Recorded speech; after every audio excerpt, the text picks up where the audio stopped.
Check. Grabe kapit sa Zone 4. Check.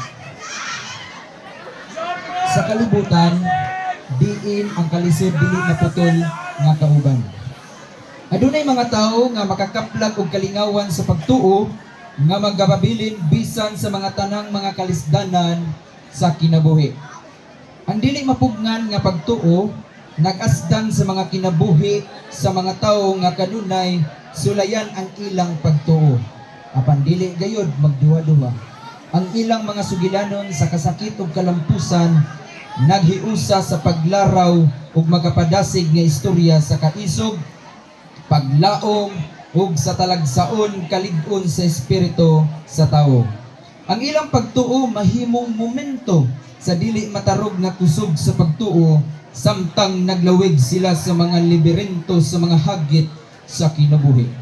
Uban na mo sa kini nga mga makapaikag nga mga panaw diin nga dili matarog nga gahum sa pagtuo nagdanag sa gianan sa labing mangitngit nga mga higayon.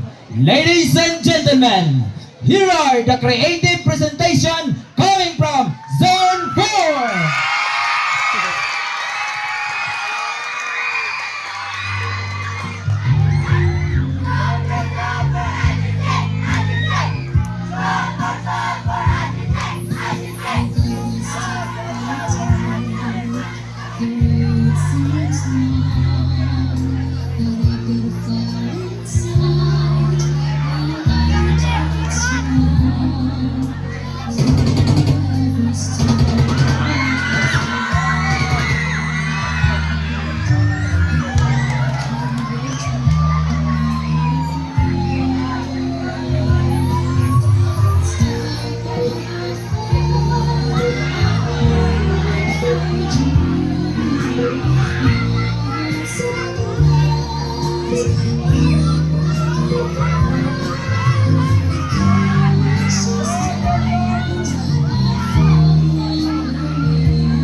Ingon nga kini nga mubo nga presentasyon moabot na sa inyong konklusyon.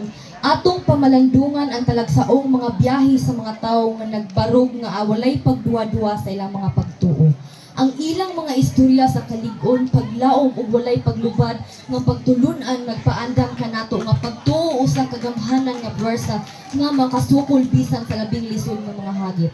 Pinaagi sa ilang mga pagsulay, gitudluan kita nila nga ang tinuod nga kusog dili makita sa kawad-an sa mga babag. Apan sa kaisog nga atubangon kini nga adunay dili matukngan nga espiritu. Ang ilang pagtuo na himong suga nga naghatag og inspirasyon sa uban aron makakaplag sa ilang kaugalingon nga kusog ug katuyuan. Salamat sa pag-apil ni ini nga pagbiyahe. Hinaot nga ang espiritu sa dili mapugnan nga pagtuo magpadayon sa paggiya o pagdasig kanimo ug magpahinumdom kanimo nga uban ang pagtuo bisan unsa mahimo.